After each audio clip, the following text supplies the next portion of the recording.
सातारा जिल्ह्यातील राज्य सरकारी, निमसरकारी, शिक्षक, शिक्षकेतर तसेच महानगरपालिका, नगरपालिका, नगरपरिषदा, नगरपंचायत आणि अंशकालीन कंत्राटी व रोजंदारी कर्मचाऱ्यांनी प्रलंबित मागण्यांसाठी आज 20 एप्रिल 2026 पासून बेमुदत संप सुरू केला आहे।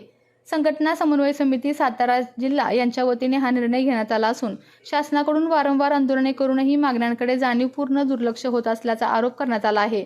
त्यामुळे कर्मचाऱ्यांनी संपाचा मार्ग अवलंबला असून या संपादरम्यान सर्व कर्मचारी दररोज सकाळी 11 वाजता जिल्हाधिकारी कार्यालयासमोर एकत्र येऊन प्रतिकात्मक लक्षवेधी निदर्शने करणार आहेत। या आंदोलनामुळे शासकीय आणि स्थानिक स्वराज्य संस्थांच्या कामकाजावर परिणाम होण्याची शक्यता व्यक्त केली जात आहे। ही माहिती संघटना समन्वय समितीचे निमंत्रक तथा अध्यक्ष नेताजी दिसले यांनी दिली आहे। आपल्या तालुक्यातील जिल्ह्यातील बातम्या सर्वप्रथम पाहण्यासाठी आजच सातारा न्यूजला YouTube चॅनलवर सबस्क्राइब करा, लाईक करा, शेअर करा आणि बेल आयकॉन प्रेस करायला विसरू नका।